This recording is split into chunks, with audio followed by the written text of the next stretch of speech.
আসসালামু আলাইকুম। আনিসা ভিলেজ ফুডে আপনাদের সবাইকে স্বাগত জানাই। আজকে আমি কাঁচা আম দিয়ে জেলি বা পুডিং তৈরি করে দেখাবো।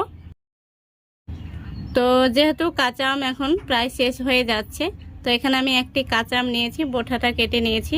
তো দেখুন, আমটা দেখে কিন্তু বোঝাই যাচ্ছে আমগুলো এখন ডাকর হয়ে গেছে, মানে পাকার মুহূর্ত হয়ে গেছে।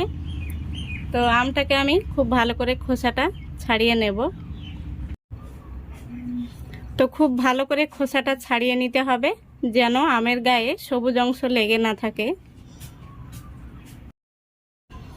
তো দেখুন, আমটাকে খুব সুন্দরভাবে ছিলে নিয়েছি। এবার আমি আমটা থেকে খুব সুন্দরভাবে কেটে নেব। তো খুব ভালো করে আঁটি থেকে আমি আমটাকে কেটে নিয়েছি। তো আমগুলোকে এবার আমি একটি মিক্সির জারের মধ্যে নিয়ে নিচ্ছি। এবার সামান্য পরিমাণে জল দিয়ে একদম স্মুথভাবে এটাকে পেস্ট করে নেব। তো দেখুন, খুব সুন্দর করে আমি পেস্ট করে নিয়েছি, আর পেস্টটা দেখে কিন্তু বোঝা যাচ্ছে একদম স্মুথ হয়েছে। তো এবার আমি একটি কড়াইতে এই পেস্ট নিয়ে নিচ্ছি। তো জারের মধ্যে একটু জল দিয়ে খুব ভালো করে জারটাকেও ধুয়ে নিচ্ছি। এবার এর মধ্যে আমি দিয়ে দিচ্ছি 1-3 চা চামচ বিট লবণ, আর দিয়ে দিচ্ছি এই 4 টেবিল চামচ চিনি। তো যেহেতু এখানে আমগুলো মিষ্টি রয়েছে, সেই জন্য আমি চিনির পরিমাণটা কম দিচ্ছি। আপনাদের আমগুলো যদি বেশি টক হয় তাহলে আপনারা চিনির পরিমাণটা একটু বাড়িয়ে নেবেন। এবার আমি গ্যাসটি অন করে দিয়েছি, আর এগুলোকে খুব ভালো করে মিশিয়ে নেব। তো এই অবস্থায় আমি গ্যাসের ফ্লেমটা মিডিয়ামে রেখে রান্নাটা করে নিচ্ছি। এবার আমি এর মধ্যে দিয়ে দিচ্ছি 3 ফোঁটা ফুড কালার। তো যেহেতু এটা কাঁচা আমের পুডিং তৈরি হচ্ছে, সেই জন্য কাঁচা আমের কালার আনার জন্য এই কালারটা আমি দিয়ে দিলাম। আপনারা চাইলে স্কিপ করতে পারেন।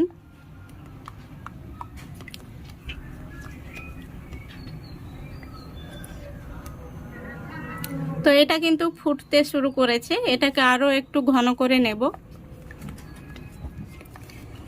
এবার আমি এই পর্যায়ে দিয়ে দেব, এখানে আমি 1 চামচ মতো কর্নফ্লাওয়ার নিয়েছি, আর সামান্য একটু জল দিয়ে খুব ভালো করে এটাকে গুলে নেব।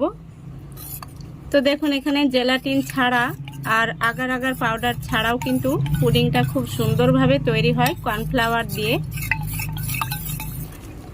তো এবার কিন্তু অনবরত নাড়তে হবে, আর কর্নফ্লাওয়ারটা অল্প অল্প করে মেশাতে হবে।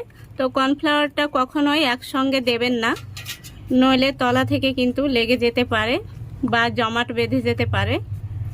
তো অল্প অল্প করে এইভাবে দিতে হবে আর নাড়াচাড়া করতে হবে।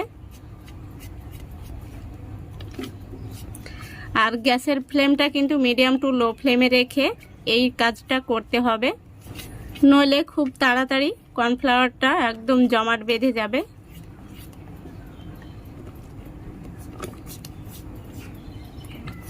তো আরও আমি কিছুক্ষণ নাড়াচাড়া করে ঘন করে নেব। তো দেখুন বন্ধুরা, অনেকটাই কিন্তু ঘন হয়ে গেছে, আর পুডিং তৈরির জন্য মিশ্রণটিও একদম রেডি হয়ে গেছে, এই দেখুন। তো এবার আমি গ্যাসটাকে অফ করে দিচ্ছি।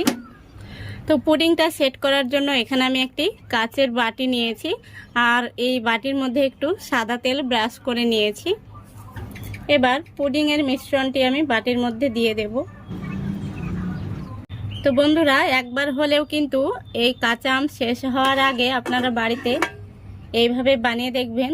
এই টক মিষ্টি ডেজার্টটি ভীষণই মজাদার টেস্টি হয়। তো এইভাবে আমি 2 থেকে 3 বার ট্যাপ করে নিচ্ছি, তাহলে পুডিংটার ভেতরে কোনো বাতাস থাকলে বেরিয়ে যাবে। তো এই দেখুন, আর এখানে আমি একটি মল্ড নিয়েছি, এই মল্ডের মধ্যে কটা হবে তটা আমি দিয়ে দেব। তো বন্ধুরা, এই মলটাতেও আমি খুব ভালো করে এই দেখুন চামচে করে দিয়ে নিয়েছি। আর এই মলটা কিন্তু ফ্রিজে যে ডিম রাখার মানে যে মলটা থাকে সেটাই এটা। তো এবার আমি এইভাবে 1 ঘন্টা নর্মাল ফ্রিজে রেখে দেব, তাহলে এই পুডিংগুলো খুব সুন্দরভাবে সেট হয়ে যাবে। তা আপনারা যদি ফ্রিজ ছাড়াও পুডিংটা সেট করতে চান, তাহলে ফ্যানের তলায় রেখে দেবেন 2 ঘন্টার মতো, তাহলে দেখবেন খুব সুন্দরভাবে পুডিংটা সেট হয়ে গেছে। তো এগুলো কিন্তু নর্মাল তাপমাত্রায় চলে এসছে। এবার আমি 1 ঘন্টার জন্য ফ্রিজে রেখে দেব। বন্ধুরা 1 ঘন্টা পরে ফিরে আসছি। তো দেখুন পুডিংটা কিন্তু খুব সুন্দরভাবে সেট হয়ে গেছে। এভাবে আঙ্গুল দিয়ে এইভাবে একটু একটু মানে টান দিলেই পুডিংটা দেখুন সাইডটা কিন্তু ছেড়ে যাচ্ছে। পুডিংটা আমি একটি প্লেটে বের করে নিচ্ছি। তো দেখুন কত সহজেই কিন্তু পুডিংটা বের হয়ে গেল, আর দেখতেও কিন্তু ভীষণ সুন্দর হয়েছে। এই দেখুন অনেকটাই সফট হয়েছে। তো এখানে আমি দেখতে সুন্দর লাগার জন্য দিয়ে দিচ্ছি 3টে কিশমিশ। আর এবার আমি যে এই মলটায় বসিয়েছিলাম দেখুন খুব সুন্দরভাবে কিন্তু উঠে চলে আসছে।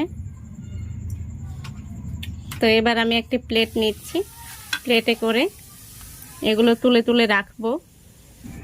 এই দেখুন ভীষণ সুন্দর হয়েছে, এগুলোও কিন্তু দারুণ হয়েছে আর খুব সহজেই কিন্তু উঠে যাচ্ছে। দেখুন মল্ডের গায়ে কিন্তু একটুও লেগে নেই, দারুণ হয়েছে। এইভাবেই আমি সবগুলো তুলে নেব। তো এই দেখুন বন্ধুরা ভীষণ মজাদার হয়েছে। তো আমি একটি আপনাদের কেটে দেখিয়ে দিচ্ছি কতটা সফট হয়েছে। এই দেখুন দারুণ হয়েছে জেলিগুলো। বন্ধুরা বলবো কি ভীষণ মজাদার হয়েছে।